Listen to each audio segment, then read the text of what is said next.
Hi, everybody. Thank you for bearing with us for just a moment. Welcome to my conversation with John Clarence Stewart, very talented performer. He can sing, he can dance, he can act. He is a triple threat, and I'm sure he's got talents beyond that we haven't even seen yet, including brilliant writing. I've seen just the piece you wrote on Instagram the other day about your feelings. I was so moved by that, so powerful. Oh, But we're thank you. here to have a conversation today that's to spark inspiration and create motivation and a sense of hope to motivate people watching to continue to chase your dreams, to don't let things defeat you, to show that you can do it too. And the chat room's live. We can see you. So please, if you've got a question or a comment, we'll try to get to whatever we can do. And otherwise, hi, John. Welcome. Hey, thanks for having me. All right. Uh, So let's just jump right in, shall we? So as I Let's said, do it.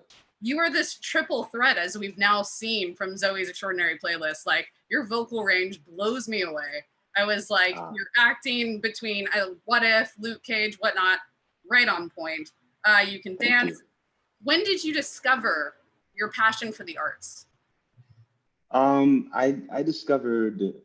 I discovered that I could do artistic things my last semester in high school. A friend of mine, Chris, was going into an audition at our high school, and I followed him. We walked together. I didn't follow him, but like we walked together after a math class.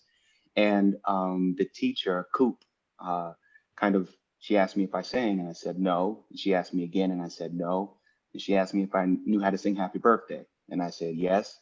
And so she kind of, she kind of goaded me into singing Happy Birthday, and I did. And then she cast me in the show, and that was my Wow. first musical that I ever did. Yeah, So you didn't even realize yeah. it was like an audition in that moment. You were just like, I can't do anything. No.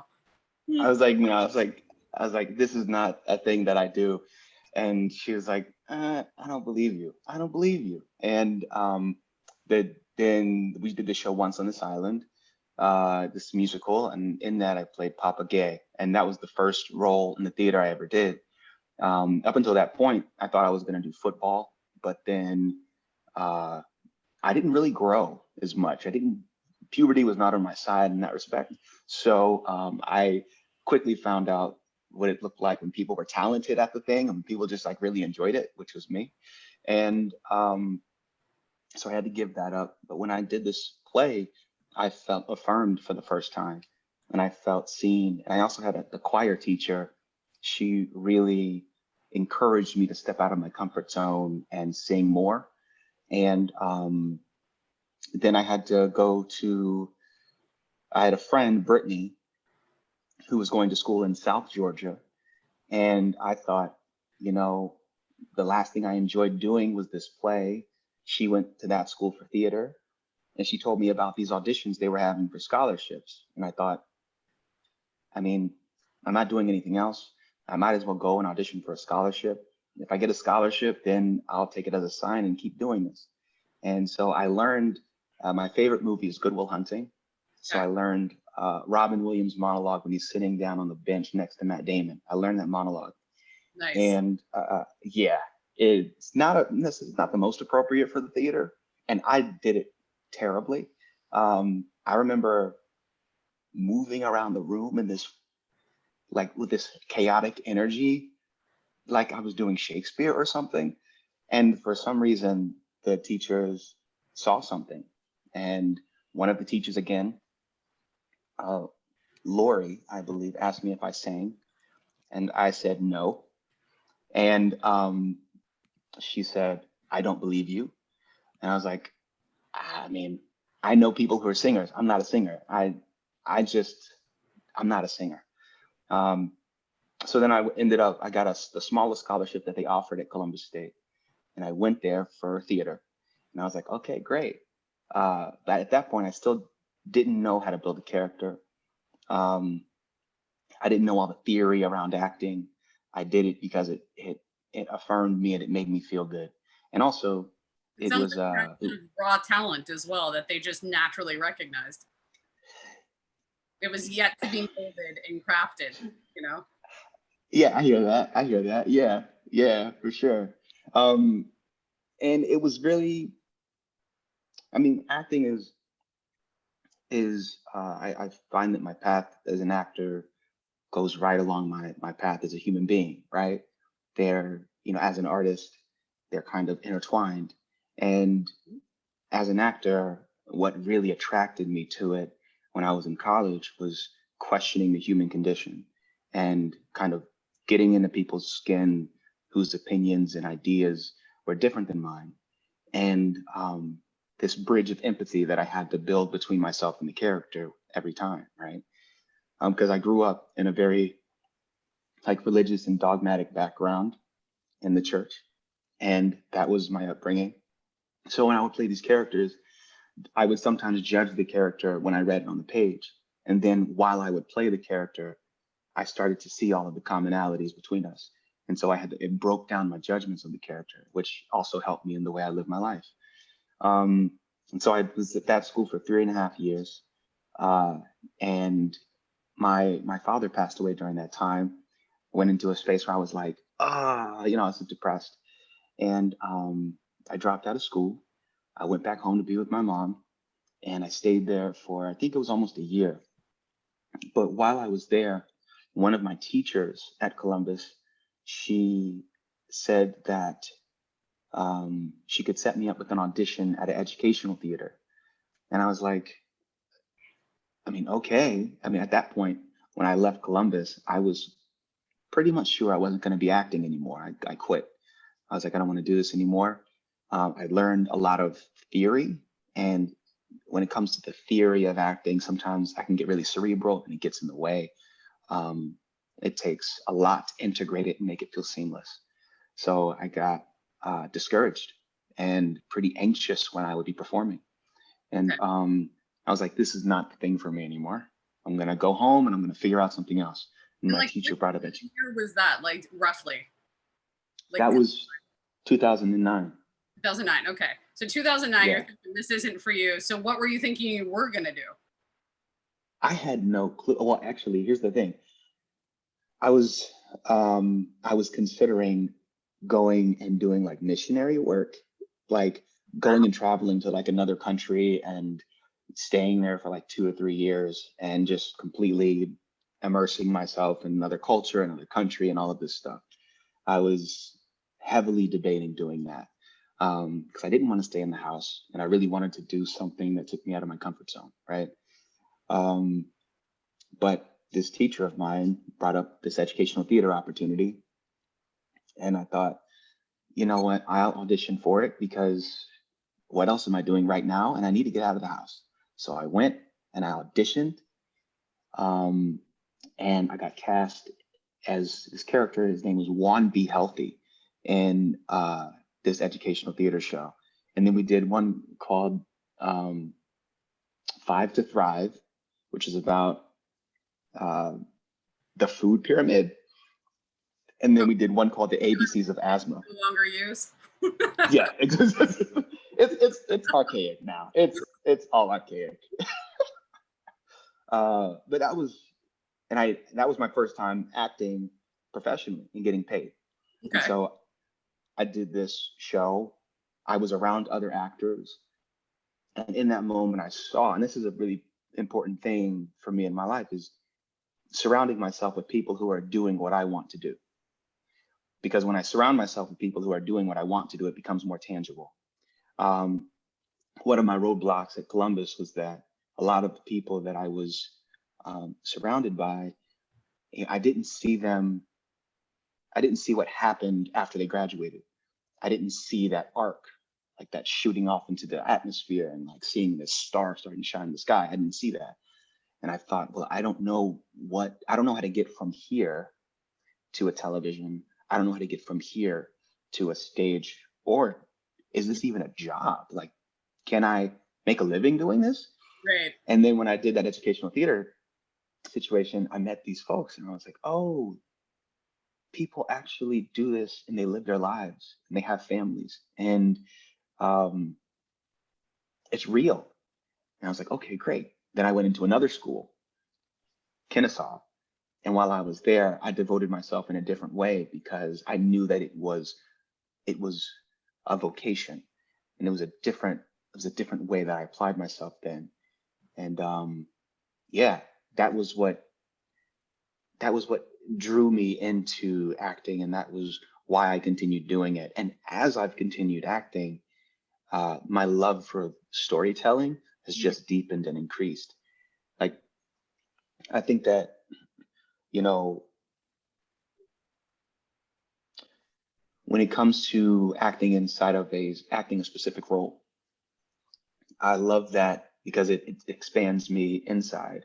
When it comes to witnessing theater or witnessing a movie, uh, I see myself in characters when the things are done when the things are done well. I see myself in characters, and then sometimes I get the opportunity to witness something or be a part of something that's aspirational, something that is taking an archetype that exists and pushing it forward. And um, that is, I think we're in that space now as a people in a country. I feel like the stories that we're telling, the stories have to reflect where we are more. The stories, we also need stories that integrate the ideas that we're injecting into the zeitgeist and the psyche, that are the things that are bubbling up. What does it Absolutely. look like to have these things integrated? And we need stories that venture into that space, you know? Yes. Um, so that's kind of the mission and the desire now as far as storytelling is concerned. That was very verbose. That was amazing. I love it. That was in the middle of that. I was like, I love how much you were not afraid to take a question and run with it. I was like, that was great. Like sometimes you ask a question and it's like 4 words, and you're like, okay, thank you. Yeah, that was so great. So what I'm hearing though is that there was a lot of places where it just kind of fell into your lap. Things naturally kind of came together, and it seems like from the outside looking in that things might have been easy. Hmm. Was there anything let's focus on like the high school, college, the educational theater days? That was a struggle, that was an obstacle, that was just like, yes, it does seem like I could do this, but Oh, absolutely. Um, I mean, I glossed over the experience of doing this play in high school when the truth was I didn't know anything about the mechanics, or I didn't know what I was doing. So my learning curve was very different from everyone else in the show. Like they cast me in a role where I'd never sang in front of people before. I'd never danced in front of people before. I'd never been on a stage and had to know the lingo of where to go and how to be, what are lights, how to find my light, all of these different things. And by the end of that, I still didn't have those things like concrete in my mind. It's not like I went through that one time. Matter of yeah, fact, my first play that I did in college, the professor who was directing me, he gave me a stage direction. He said, okay, go down stage right. And I just looked at him with the blankest stare. And I was like, what? And he just looked at me like downstage, like down. Okay. And then he stood up with me. And in a way that was a little condescending, but he was like, this is this stage. This is this place. This is this place. And um, I don't know about you, so but for me, for me, with those theater directions, it took me like a good 10 years to like get past that brainwave when you say stage right, to be like, stage right is the thing where it's the opposite of the every. So I no, feel you. for real, We're not alone on that. absolutely. It's the most confusing thing. It would be like, I, I, I, You just and then the fact that, and then the fact that they wanted me to do the same thing every time. Like the fact that they wanted me to cross or to move the same way every time. And I was like, well, what if it doesn't feel right? And they're like, no, this is the way you do theater. This is the blocking. You have to do it this way. And I'll be like, I don't know, it doesn't feel right. I don't know, it doesn't feel right this time. How do I make this new every time, you know? So for me, I did a lot of work alone by myself.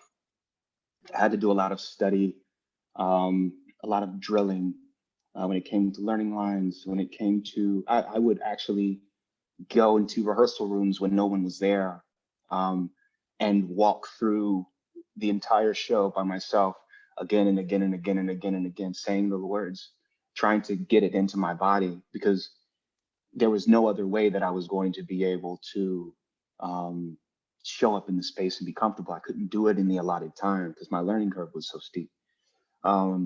It didn't scare you away, though, that you seemed determined to just take the challenge and go forward. And I think that's really important. I think a lot of people in those situations would just feel like, I don't belong here, and walk away. Well, here's the thing. I think that the feeling of I don't belong here happens.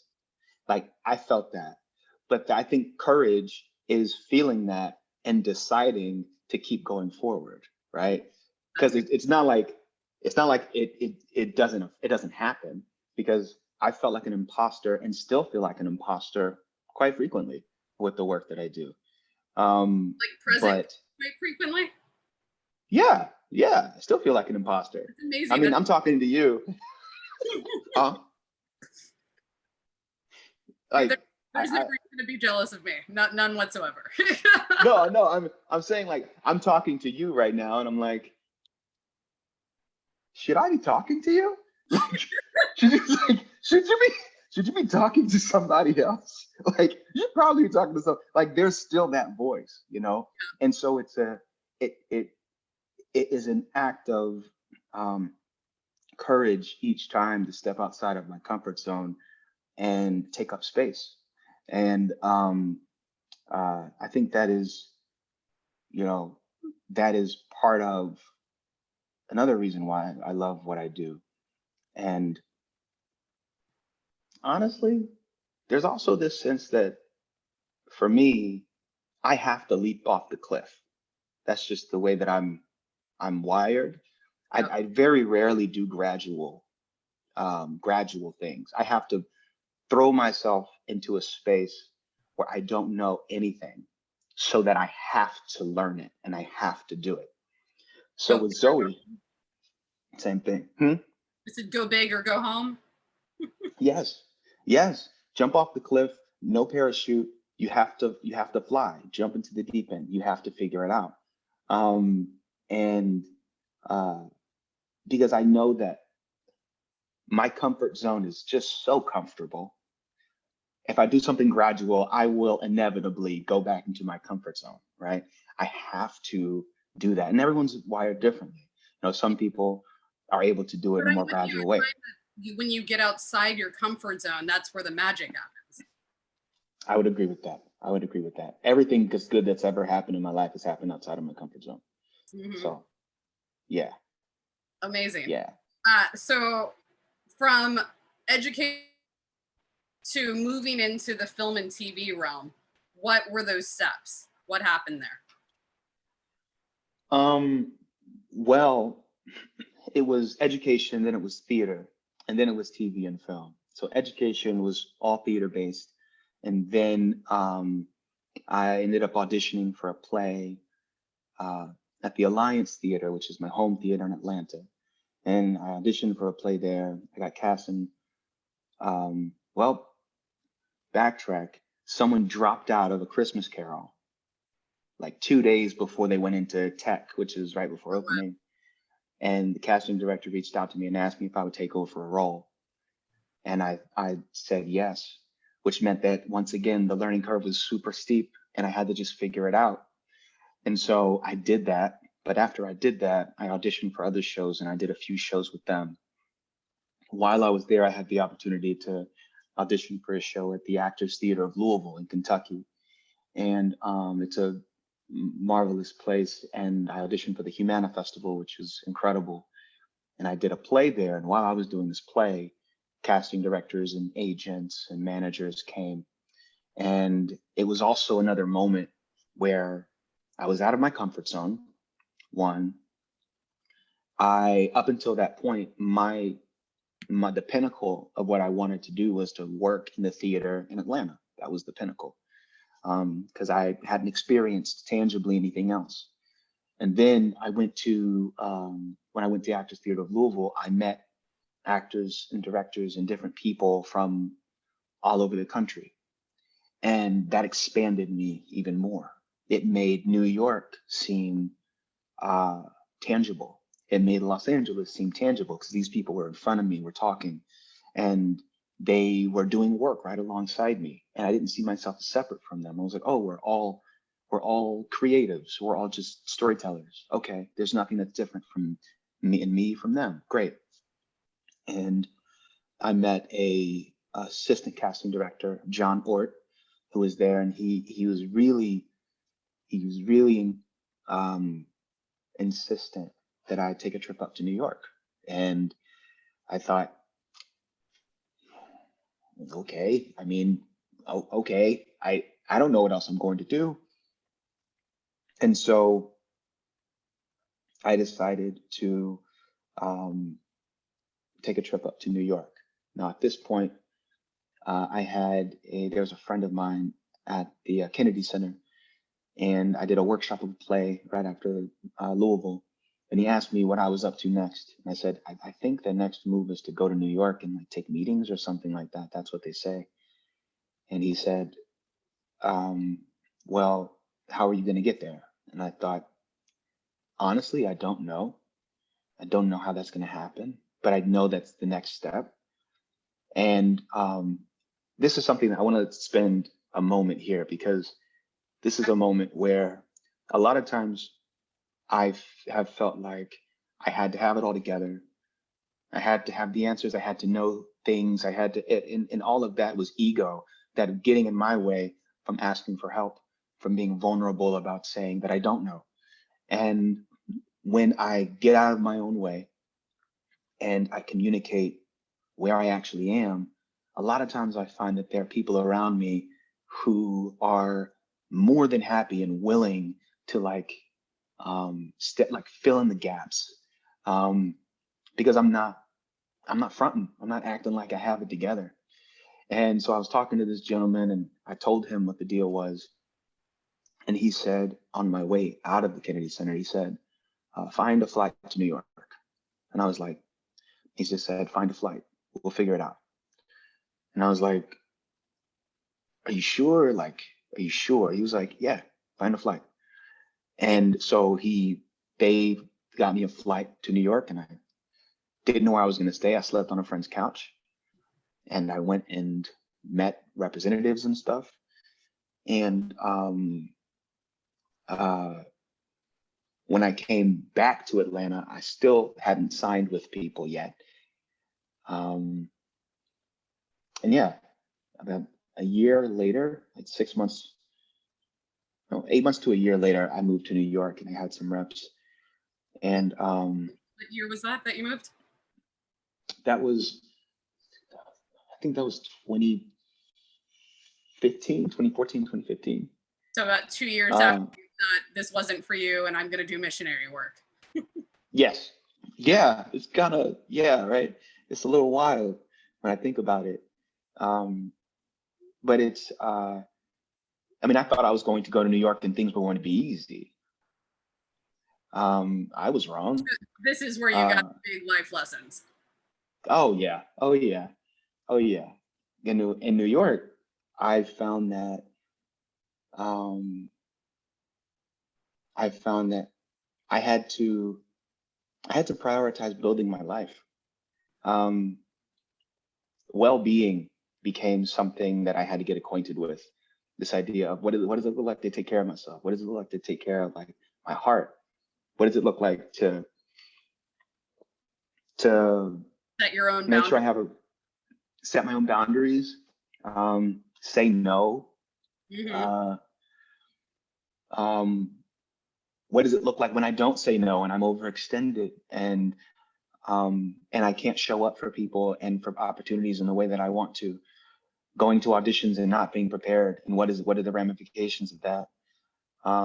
So many auditions I would go on and had nerves grab a hold of me and choke me out in the audition. And one specific time I remember a casting director that was an advocate of mine when I moved there. He said, I think it was 1 or 2 lines that I was auditioning with. I think I was like cop number 2 or something like that. And I couldn't get the words out of my mouth. I couldn't say the lines. And I was auditioning with another person with another actor in the room. And the casting director gave me another shot and said, "You want to go again?" I said, "Yeah," and I did it. I couldn't do it again. Then he shut the camera off and was like, "Just say the bleeping line, John. Just say the fucking line." I was like, "Okay." He turned it back on. I just said the line and I left. And I was defeated. And I thought, I'm never going to work in this town again. I thought, I'm never going to audition for this guy again. I thought, why the hell did I think that this was a thing that I could do? And it took like, I don't know, it was like 8 to 9 months into being in New York. And in that time, I thought the route that was going to open was theater. That did not happen. Like, I didn't even get callbacks in the theater, and I was devastated. I felt like there was no point in me being in New York, and because television wasn't really the thing that was present or foremost in my mind. And What were you? then I was chasing off Broadway. I was chasing Broadway. I was chasing doing new plays. I was chasing doing work that Stage work made me. the main thing in the heart then for you? Yes. Okay. Yeah. And I had to kind of, not kind of, it was a process of accepting like being in the flow. Like I had this idea of how I wanted things to be. And I am stubborn. I'm very stubborn. And life never ends up looking the way you want it to look, right? No, it's like a hodgepodge of all of these wants that kind of come together and make this nice mosaic, right? But it's very rarely exactly what I wanted. Matter of fact, nothing in my life has happened the way I wanted it to initially. Like nothing. But it's all happened the way that I've needed it to. And And I believe you're completely happy with how it's turned out thus far at the same time, right? It hasn't looked like you wanted it to, but it's maybe even exceeded your expectations. well, yeah. I mean, here's the thing. If you would have told me, even like 2 years ago that I would be on a television show singing, dancing, and acting, I would have called BS and laughed in your face. And I would have said, I'd be like, why are you're lying? Like, get out of here. There's so many other people that do that. That's You're like, not me. cute. That's cute. I'm like, cool, yeah. And what, cotton candy wonderland are you talking about? This is not my life. And but the thing is, a lot of times I find it like the things that the direction that I wanted to go is usually because that, like, it's informed by how I see myself, right? And sometimes expanding means seeing myself in a different way. And so when I auditioned for Zoe, I went into the audition and I thought, well, this is probably not going to happen. But what I will do is, because I felt really connected to the character because of my own life, I thought, I'm going to do myself proud. Father and Simon's lost his.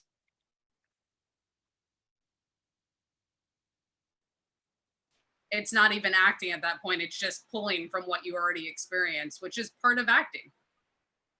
Yeah. And it doesn't always, it doesn't always line up that way, right? Yeah. But like, I find the picture that I like, that I love with acting is in the script or in the text, I get this kind of pan. It's like a cookie pan, right? And then I get to fill it, and I fill it with my instrument, and then I like fill out the edges with these specific parts, and some things overlap and some things don't, but that's what I'm filling out. And with Simon, a lot of the pan, like I filled it out, and it felt really when I read the pilot, I felt moved, and I felt like, oh man, I have to go in for this. Even if it terrifies me, I have to go in for it. Like, just for me, just because I want to do this at least one time. Yeah. And I went in and did it. And after it was over, I called my mom and I was like, Mom, it's probably not going to happen, but I think I did Dad proud. I think I did myself proud. She was like, I'm proud of you too. And I was like, thank you, Mom. Hung up Oh, the phone. Yeah, you know, and my mom is like super supportive. Um, even though for the longest time, and I think even now, she's like, this is real, right? This is legitimate. This is a legitimate thing you're doing. Like, this is a legitimate career, right? And I'm like, yeah, Ma, things are, yeah. She's like, so, but you're unemployed now? And I'm like, okay, so we're in limbo right now. This is the, like, it's not the most stable thing in the world all the time. But trust me, it's a thing, and I'm okay. I'm gonna be okay. We're gonna be okay. yeah. Um, yeah, yeah, yo. That's so great. So I believe one of your first TV credits was a very small part on Gotham. Am I correct in that? Yeah, yeah. Awesome. Which, by the way, I'm a huge fan of Gotham, so kudos for being part of that. So was there a moment like you got this part in Gotham that you were just like, all bets are off, my career's taking off, and then like maybe there was some kind of downturn after that that you had to overcome, like an obstacle that hit that you just felt like maybe you needed to give up again? Yeah, that happened after every show. That happened after everything. Every That that like here's the thing. I felt like, well, because when I booked Gotham on the same day, I booked The Mysteries of Laura, right? So those happened within 2 hours of one another. I got that news, and I thought, whoa, This is that's it. crazy.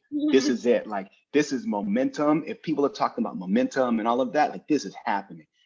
And my reps were like, okay, we made a good investment. Cool. We were worried for a second, but like, the investment was the investment is the investment is good. Like, things are happening for this kid. All right, cool. And I went in and I got good feedback when I went on set to do these different projects. And I learned a lot and I felt like I grew a lot. And then afterwards, it was crickets for a while. And I thought, I was so confused. I was just confused. And then it was probably another 6 months and some change before before I booked something else, which was a smaller situation. And then it was then there was this web series called Skin Deep, and I did a self tape for it, and it's shot in Atlanta. And this guy David Summers wrote it and produced it, and he's a great man. He's passed now, but he's a great man. And I went down and I did that, and I thought, oh my gosh, I got this indie thing, and I got these things, and like, oh my gosh, things are crazy. It Oh, is really? happening, right? Mhm. Balance, and Yeah. then next thing you know, crickets again. And I thought, okay, all right, I don't understand what is happening now. And for people watching right now as well, which everybody in the chat room, they're all saying we love this interview and hi to everybody. A lot of people, what they don't realize too, is that if you have this like one speaking role on TV, it's not a lot of money. You know, I was like, and it's often like, okay, maybe that paid my bills this month. How am I going to pay my bills next month? Kind of thing. And what were you doing between these gaps? Like, did you have odd jobs? Oh yeah. So here's the thing. When I moved to New York, this is part of the humbling process, right? When I moved to New York, I was like, I'm not going to work a day job that's more than a certain amount of hours a week, because all I'm going to do is eat dollar pizza and grind and then blast off. That's what I'm doing. I'm just holding off until things pop. That's what I'm doing. And then I just, for a long time, I was sleeping on my friend's couch in New York, to the point where he was like, John, you're not my roommate. Like, Oh you, no. he's like, he's like, he's like, he was like, this was supposed to be like a temporary thing. I was like, yeah, it's temporary just until it like pops because it's about to. He's like, all right, you need to like find another situation because this is starting to affect our friendship. And I was like, cool, bet. All right, gotcha, bro. And uh, and then I started dating somebody as well, and you know that kind of that life of just only eating dollar pizza and just getting by. When there's no other eye judging your life other than your own, that's one thing. But when I'm over here trying to talk to somebody and they're like, so what are you up to? What's going on? I'm like, well, we can eat dollar pizza for the 5th day. And she's she's like, I've been there. she's like, this guy is a bum. What is he doing? Like, where's your drive? And so I had to find other jobs like brand ambassador work. Basically, that's a fancy term for saying like standing around the streets and handing out samples to people. So I would do that in, all times a year until they let me go because I think I didn't show up a few times. I was like, I don't want to do this anymore. I want to do it. So I stopped, and they let me go. Then I was walking down the street, and the job that I had for the longest time was being a bellman at a hotel. And a friend of mine, Brian, he, I was walking on 40th Street in Manhattan, and he hops out of this black car wearing all black. I was like, Brian. He was like, John. I was like, Brian. He was like, John. He was like, what are you? I was like, oh, is this your car? He was like, no, man, I work here. And I was like, at this hotel? He was like, yeah. And I was like, are y'all hiring? And he was like, I don't think so, but we'll see. And then he walked me in there, and like I had to fill out a resume, I had to do all that stuff, and met them and interviewed and got hired as a bellman. And that was the most consistent thing that I did in New York. And while I was a bellman, it floated me a whole lot during the lean times. Also, I found myself, I would book a job and I would tell everyone, y'all, I'm out. I'm done. Then like 3 weeks later, I'm like a month later. I'm like, here's the thing, y'all. Like, and then they'll be like, I know, come on. And I would go back. But for me, the most striking example of that was Luke Cage, right? Because when I booked Luke Cage, I was literally the day of the audition, we had to, as bellmen, we would help each other out when we had auditions. So I got a last minute audition, and I told one of the guys, and they were like, I got you, go to the audition. It's gonna be fine. I got you. It's like, cool. Then I ran like 10 blocks to go to the audition, went in, changed, put in my thing, do this audition really quick. And then I leave, dip out, run all the way back to work and try to do it within enough time so that my manager doesn't know that I'm gone, right? Right. Cool. And so it was around Thanksgiving, and I was moving someone's bag. I was taking someone's bags from their room, and I was bringing them down to the car. And I got a call from my agent. I'm in the room, and they tell me what the show is because it was under like a false name, right, the audition. Because it's Marvel. Yeah, right. So I was like, and then I heard it, and they told me what it was, and I just broke down crying in the hotel room. And I was just like, oh. Response to getting a Marvel show, by the way. I was like, oh, it's all worth it. It's all worth it. Oh my God. Yeah. And lo and behold, I do my time, I shoot that season, and I thought that for sure my life would be different. I thought for sure, like, it was gonna go from that to you book a series regular and you keep going, and that's the trajectory. Lo and behold, not only did that not happen, but Netflix and streaming services pay very differently than network TV, right? So If you don't know, y'all, like with Netflix or Amazon or Hulu or any streaming service, it's a new media contract. So you get paid one time. You don't get residuals, right? Yeah. And I was used to getting some kind of residual thing. And they didn't tell me, my reps didn't tell me off the jump that like I wasn't getting residuals. So I shot this season. And by the time I shot the season, I was broke. So by the time we finished shooting the season, I didn't have any more money. By the time it came out, I was back at the hotel working again. So I'm back at the hotel working while Luke Cage is out doing what it does in New York and whatever. People are And checking people are it, coming. being like, "Are you that kid from Luke Cage?"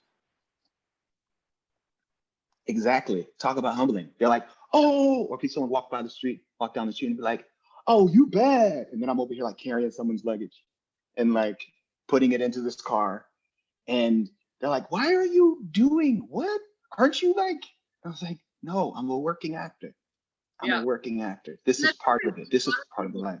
really don't realize out here. Last year during award season, I attended, I think it was something for Dolomite, and they had a catered affair afterwards. And there was an actor I recognized from The Flash that was a cater waiter.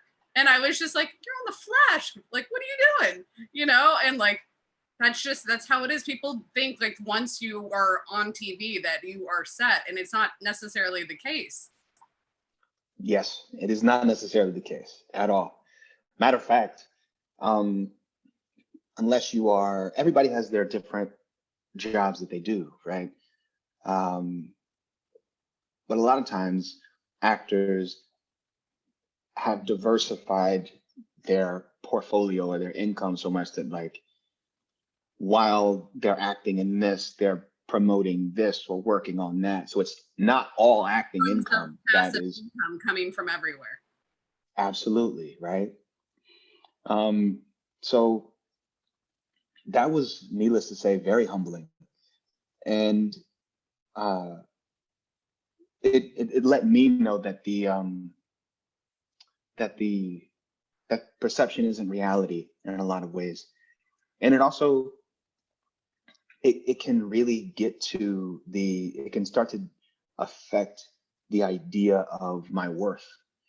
Like how much am like what is my worth as a professional, as an actor, That's actually a as a great creative. conversation too, and I'd like to explore it with for every job that you've booked, there had to have been hundreds you auditioned for that you didn't get, right? Mm-hmm. How do you personally deal with that volume of rejection? Because that is also a place where your self-worth can really just get it internalized of why am I not getting these roles? Why am I not good enough? Especially when you walk into that audition room some of the time and everyone around you looks exactly like you. You know, they're the same height, same skin color, like whatever, the same build. And you're just like, what is it about me that was not as good as this guy that looks just like me? You know, like, how do you deal with that? I mean, I've tried various ways of dealing with that. So there have been times where it would be taking acting classes or taking these classes that are specifically geared towards auditions and trying to understand the anatomy of the audition and the camera and all of these different things, right? Really trying to get so much information that I feel confident in this space, that I can execute it. I can execute whatever I want to do and all of this stuff, right? But what I found for me is that the most important thing is to be authentic to my instrument and myself and what my interpretation is. And that's really great in theory, but it takes a lot of courage to show up and uh, to really show up in this space and to get out of your own way. And so part of that was honorable. Absolutely, absolutely. Which is that's the sweet stuff. That's the thing that makes um, that's the thing that makes a character different, person to person. You know, and it was I mean, there have been many auditions where, okay, here's the thing. It's one thing to go into an audition and you put in all the work and you do your best and you go and you audition for it. And then that's what it's over, right? And then comes the time when what you auditioned for comes out and you can watch it, or it's a play that's on off Broadway, or it's a play that goes to Broadway.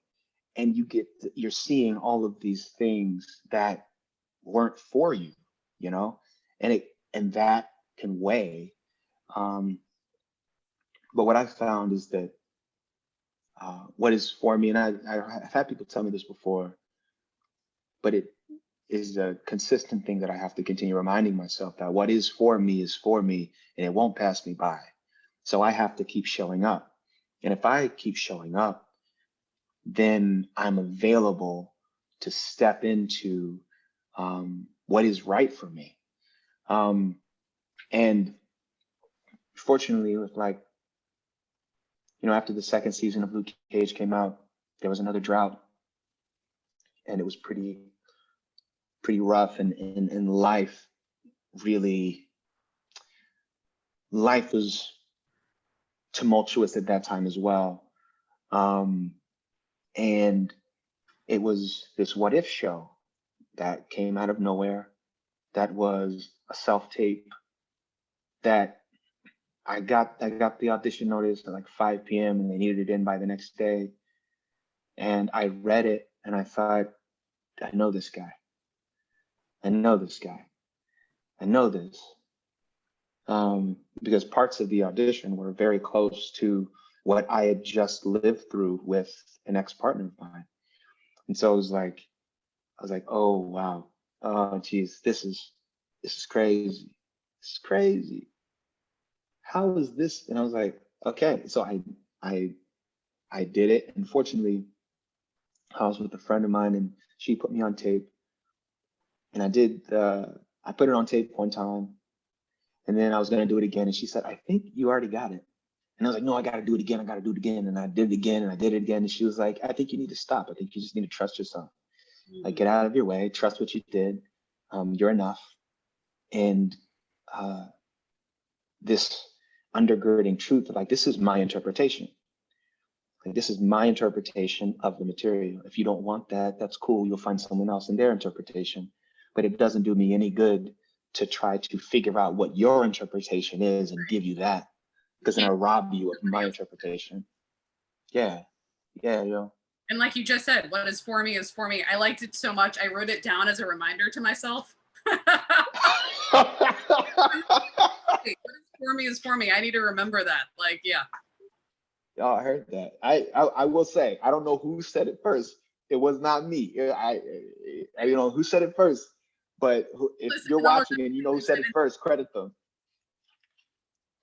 That you've now taught it to me, I will credit you with that. Oh, okay. So your friend convinces you that you've got the take. You send it in, mm-hmm.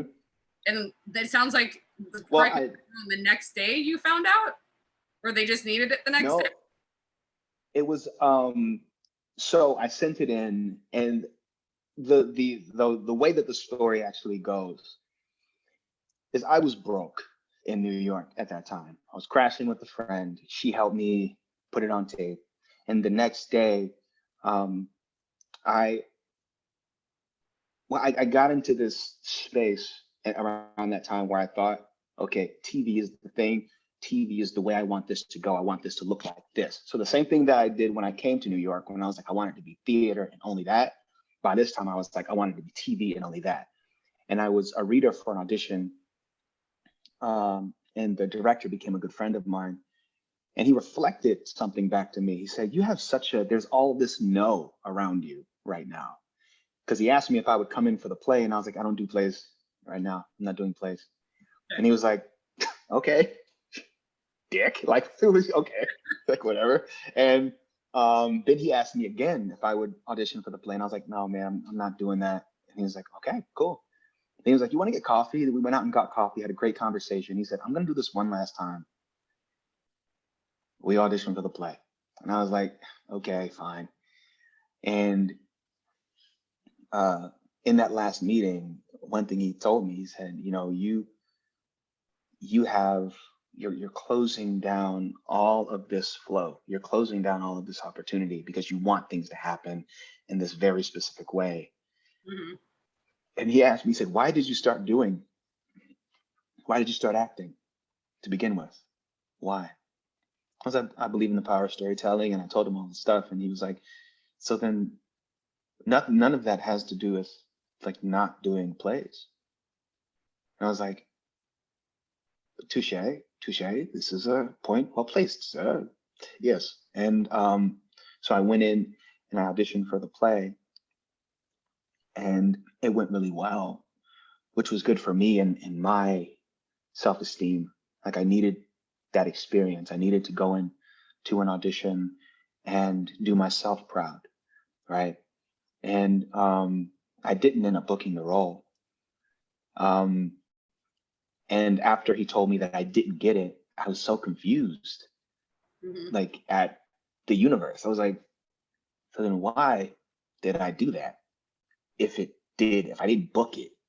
And in retrospect, I realized that I did that to get back in touch with my why and why I do this and what's important.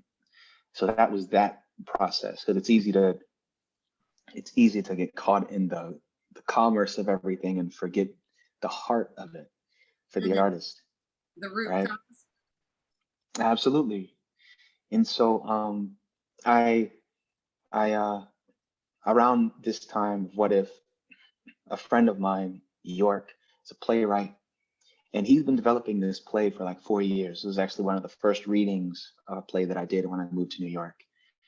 And he said, we're going to do this at a new play festival.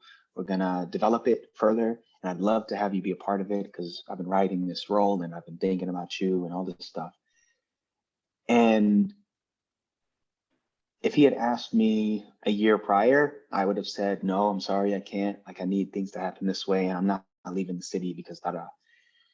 But at this point, I was like, I believe in this. I believe in this guy. I love this role. I love this story, and I'm going to do it. And I was packing when I received the notice of the audition. I was packing my stuff to go to Ohio for a few days to do this workshop. So I recorded the audition, went to um, went to go catch the train in the morning, got to the train and realized that I didn't have enough money in my bank account to uh, pay for a swipe to go to the airport. Hmm. So there is no lie, there was this app at the time called Dave, and this app called Dave loaned you like $15. It would like prorate you a loan, and then when you got paid, it would like cancel. It would like pay that automatically, and you would always have this like little cushion.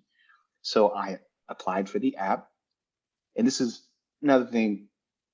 Like, how did this app just start coming up in my feed on Facebook?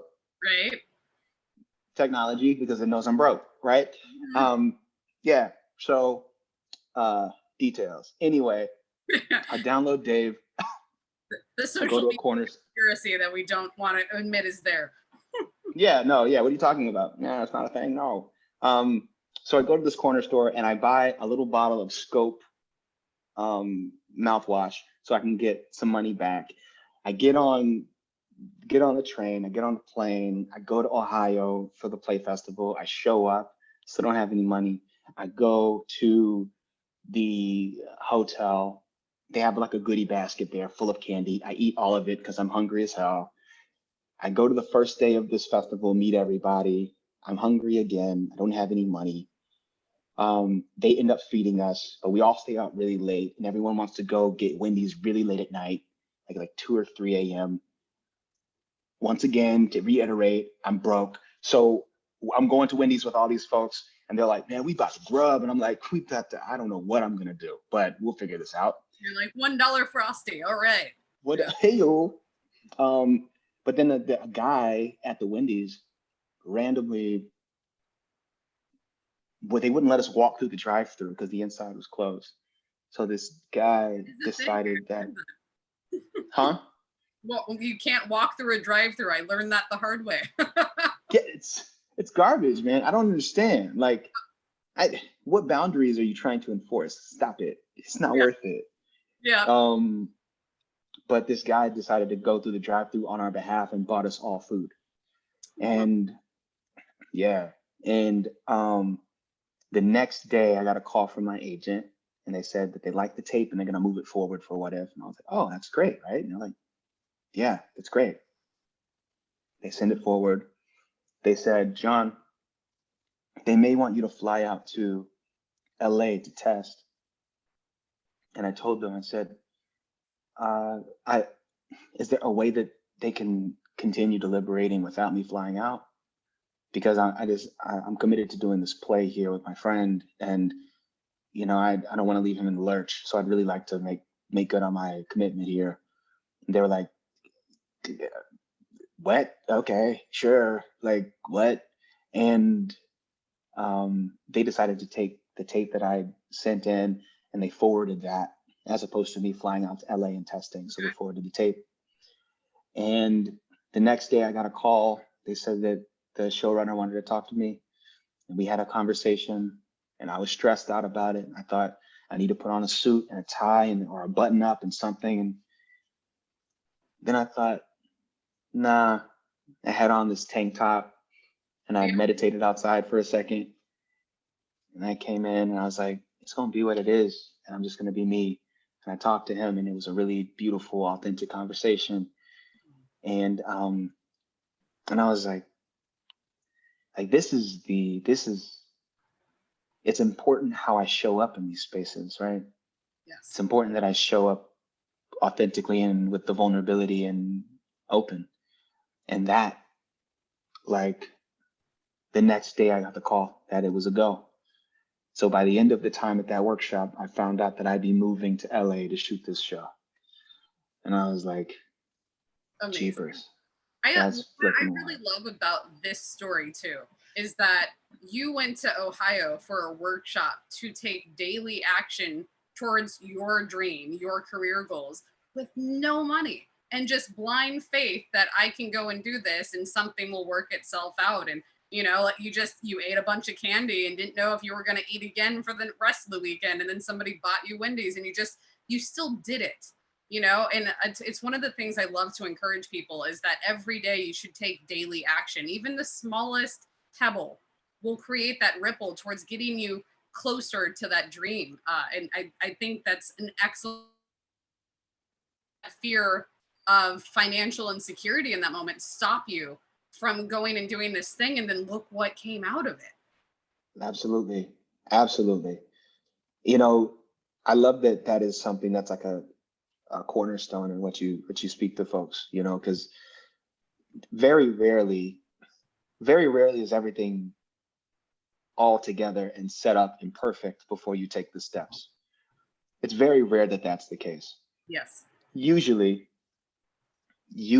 you're off balance in some way. You don't have all of the things together. You wish that you had more in place before you take those steps. You wish. But what I find is that if I'm trying to, all of that wishing that you had more in place is just fear and procrastination. I was like, nothing will ever be perfect. Nothing in life is perfect, and it's something that a lot of people you have to, like you've said several times, you have to get out of your own way. Yes. I had a friend who said this one time. She said she has this belief that everything is working. I think it was in order in divino, like divine order. Like everything is happening in a way that everything is happening the way it needs to in some way, shape, or form. No matter how chaotic it looks or how crazy it looks, or how much I don't see what the next step is. But there's somehow purpose in it. And when I believe that truly, I think it enables me to take steps into dark spaces. Mm-hmm.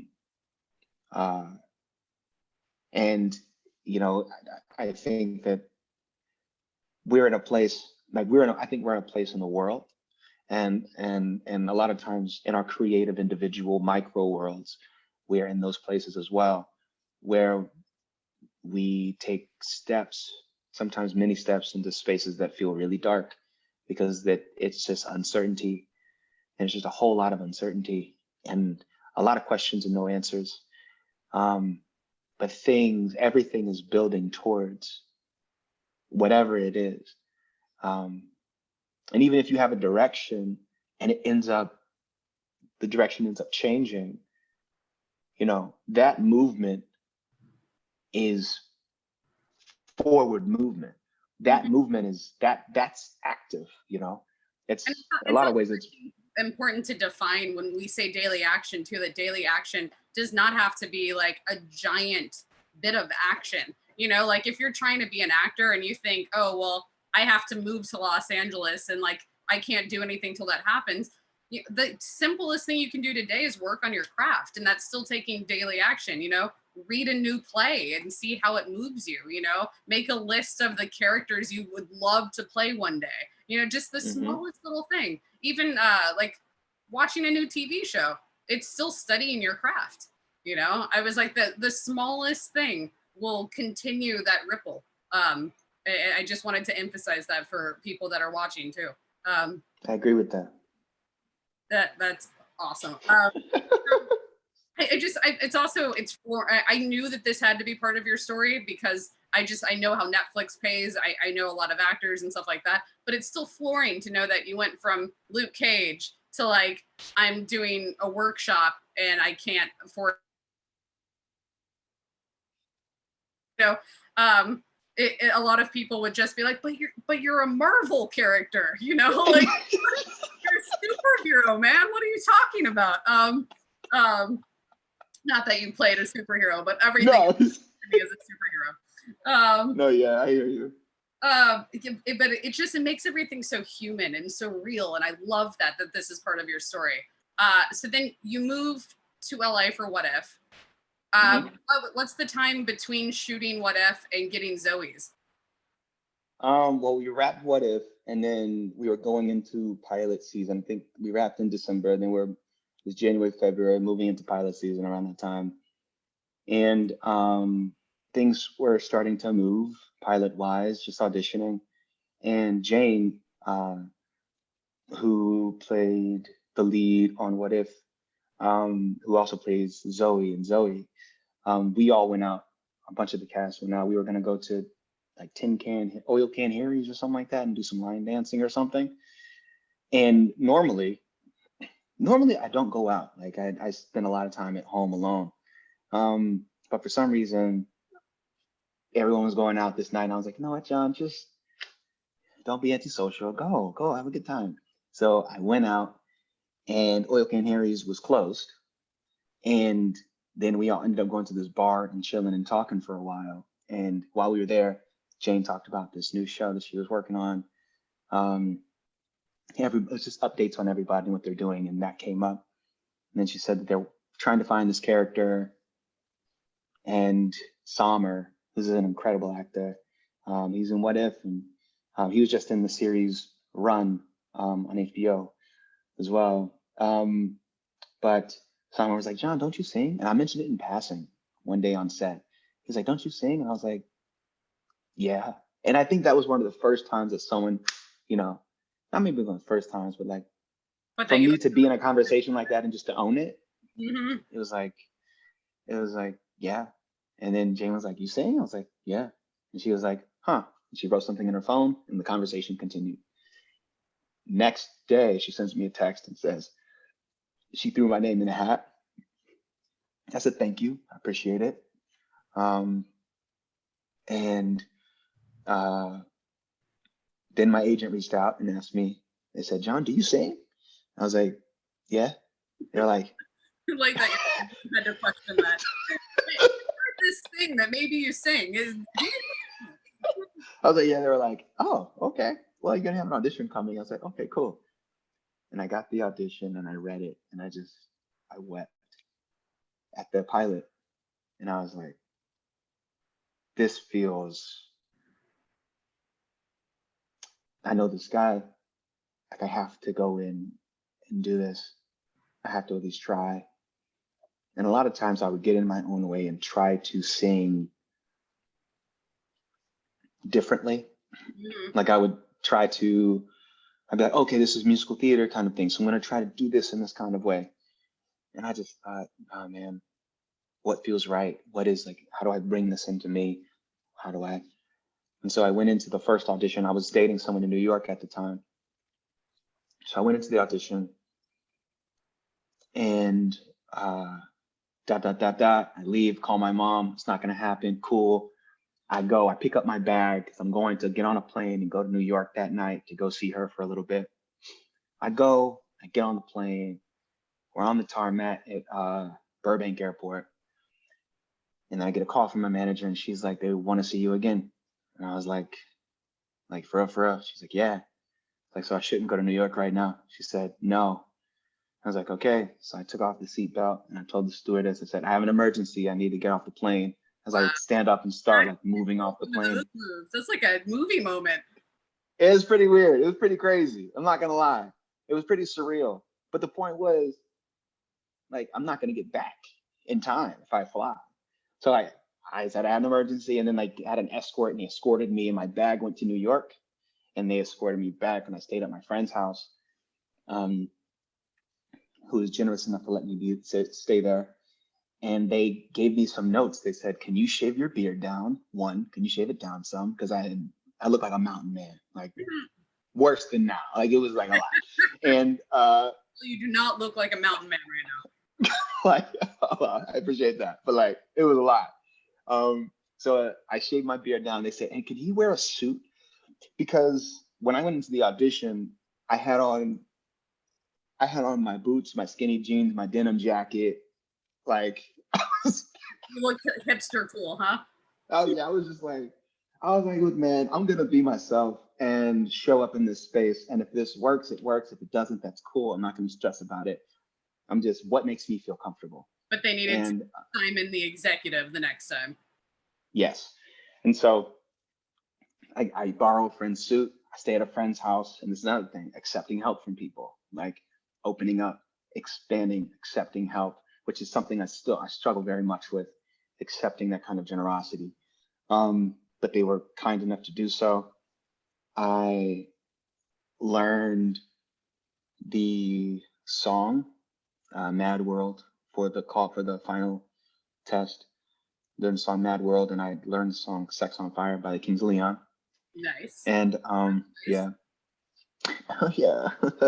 It was like, and I tell you what, man, I had my friend Wilkie coached me with the music, and he was generous enough to just help me find the key and all of this stuff, which everything just happened in this really serendipitous way.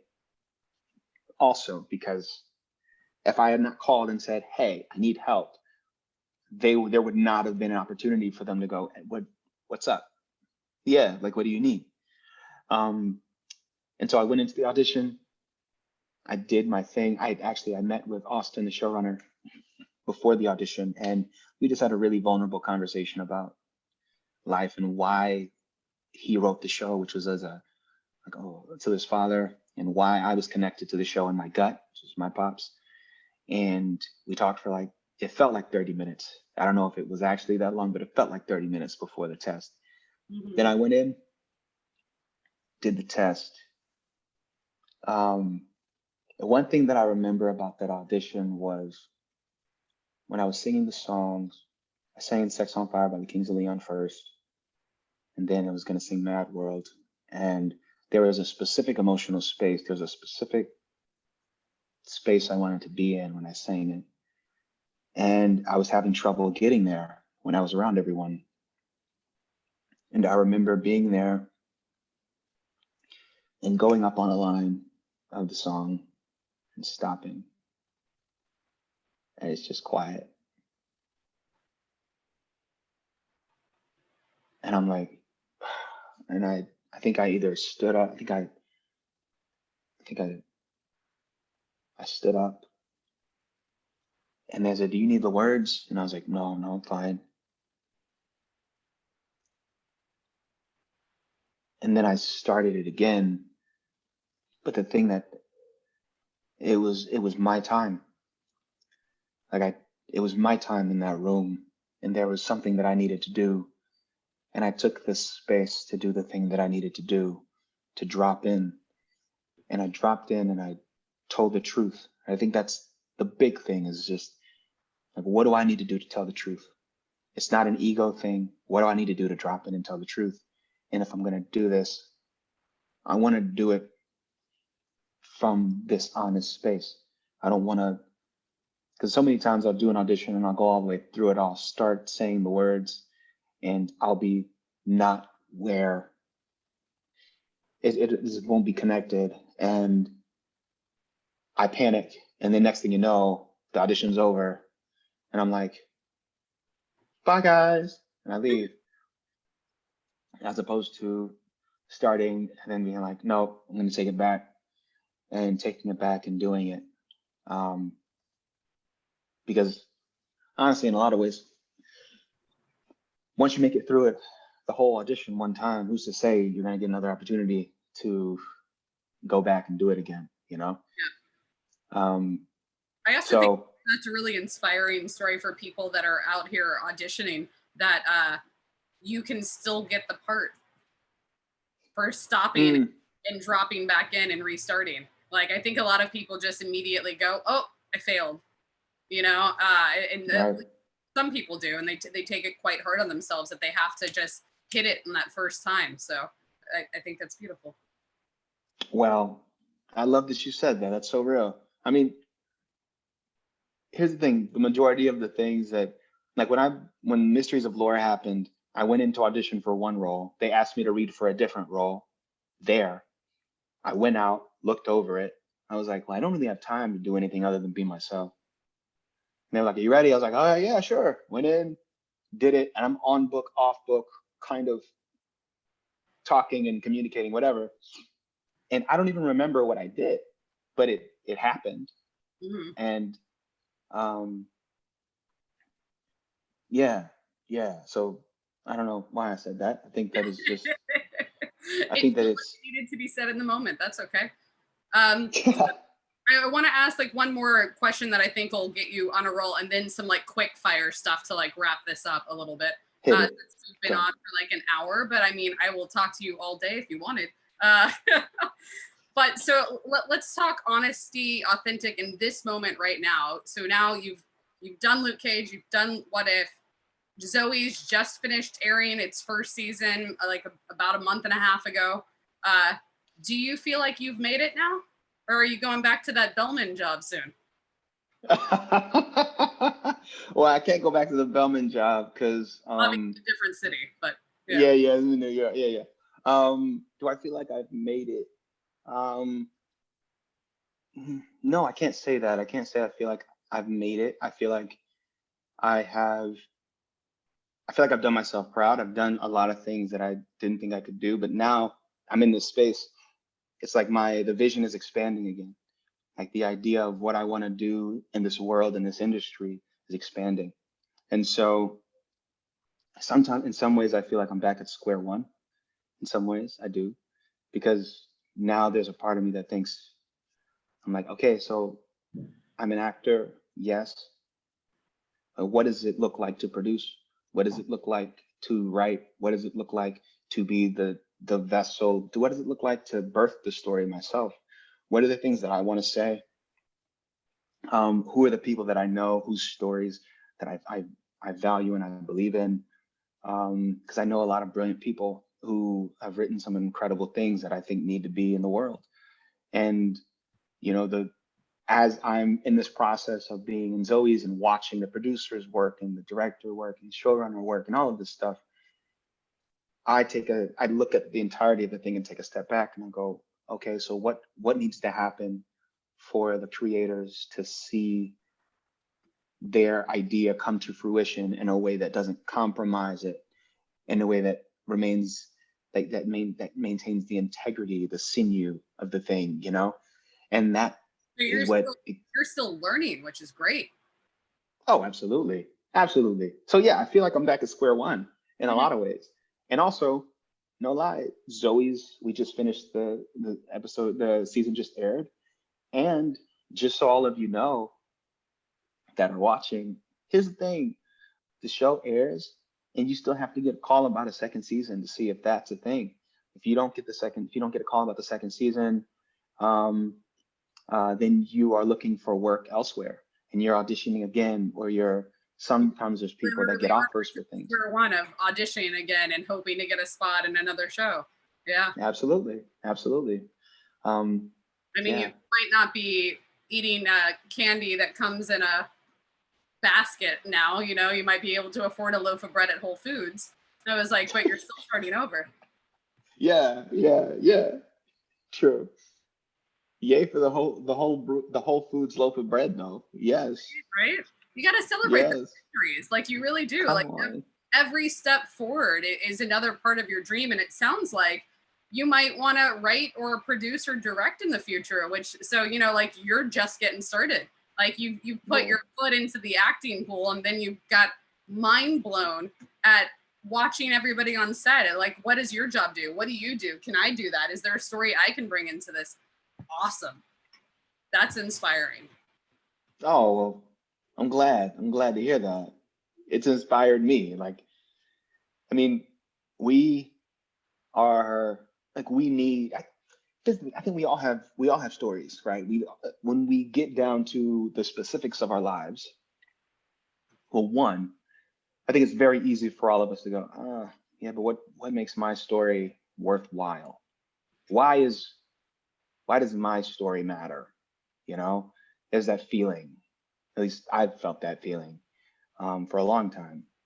But I think specificity, and I've heard this before. I think it's an acting teacher that said this somewhere at some point. Somebody will mention it somewhere. But specificity breeds universality, right? So the specific lens through which I see the world, when I own it and I accept it and I interrogate it and I tease at it and try to understand it and look at it from all these different ways. When I tell that story, honestly, vulnerably, um, there is a human theme in it that connects universally. And that is incredibly valuable. Um, and uh, yeah, yeah, yeah, that's it. So basically, you've been on this planet a little over 30 years, and you're still chasing your dream, and you have not Yeah. given up yet. You know, No, no. and I think that's amazing. It goes with some other great stories. Like if you look into the history of Lucille Ball, she was a Mm, very successful comedian and actress, stage and radio and whatnot, for 22 years before she could officially start being able to afford paying her bills. I Love Lucy was like 2 seasons into being a show on TV at a time where you didn't have a lot of networks and choices before she could mm, actually afford her rent. Like these are the stories I wow. want to tell. This is what I want people to know is that like it's perseverance, it's hard work. Don't give up. You never know. Tomorrow might be the day that your big break comes.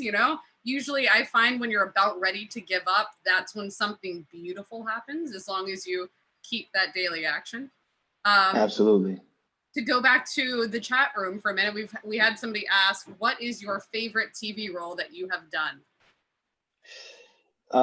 I'd say Simon on Zoe's. That's my favorite so far. Awesome. Uh, yeah, And yeah. with in that mentality, what's a show you auditioned for, like a role that you didn't get that you really wish you had gotten? Oh, geez. Oh, they are many. Well, there's a role on Ozark. Um, this detective role on Ozark that I auditioned for. Now, mind you, the gentleman who plays the role is incredible. He's an incredible actor. Um, and I remember auditioning for it and reading the pilot and going, "Oh, this is special." Um, and I mean, Ozark is Ozark. You know what I'm saying? So yeah, and that's one of a few. which is good. Right. Yeah, What about yeah, the yeah. dream role? Is there like a stage role that you wish you could play? Like some people always want to have that great Shakespearean experience or something. Is there a role that you would love to play? I think that a lot of the roles that I want to play, most of them haven't been written yet. And so there's that, because I think that there's, yeah, so there's that, and I stand by that. I think that there's a lot of playwrights. I know there's a lot of playwrights who are writing for this, the nuance and the gray of the experience of, of, of my experience in the world. And I want to do that. That being said, Hamlet, I'd love to play Hamlet. Once again, with the like navigating grief and depression and love and all of that, that is very fascinating to me. I love that. Um, and if I was gonna, yeah, yeah, I think that'd be the answer to the question right now. Yeah. I also just personally have to say your role as Simon when you sang Jealous, I literally fell on the ground, floored. I'm just like, what am I watching right now? Like, brilliantness is happening. Like, you hit that high note, and I was just like, and I'm forever in love. Um, team Simon, you know? I'm just getting this picture of you watching the show and being like, poosh, Yeah, literally. completely collapsing. That's funny. Whew, that overly dramatic, just like I fell down on my couch. I was like standing up. I think I went to go get like a sparkling water from the fridge, and I was just like, I'm sorry, what? Excuse me. I remember I watched it on Hulu, so I could actually rewind at that moment too. So I like paused and rewatched it like 4 times of just like, I didn't know you had that in there. Like, okay, all right, what else you got, bro? Let's see it.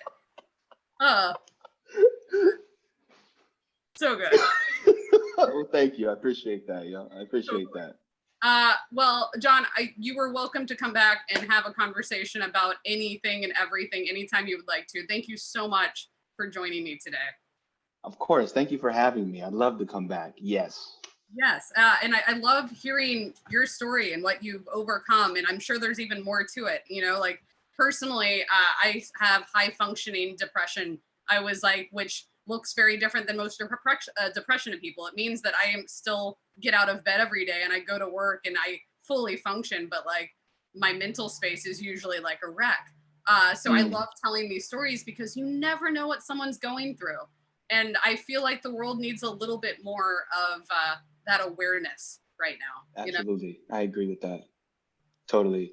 The one, and to that point, I will say, and I didn't bring that in as we spoke, but a consistent part of this journey has been therapy and navigating the terrain of anxiety and depression. So those are let's have a conversation more about that. That would be awesome. All right. Well, next time we can have a conversation about why mental health matters, and all of that stuff. And, setting our boundaries and finding where maybe where we stopped ourselves from succeeding where we could have, stuff like that. It could be a conversation about that. I don't know. Now that sounds great. That I like 5 things come to mind. So that's dope. Yeah. Let's see, everyone in the chat room's like, I agree. Jealous was incredible. More of that and more of everything. Everyone's thanking you for sharing your incredible journey and being so authentic. And thank you all for watching and listening to all of this. We really appreciate you guys as well. So yeah, I'm going to stop the stream, but stick around for a second, John. And okay. everybody for watching. Bye. Thank you.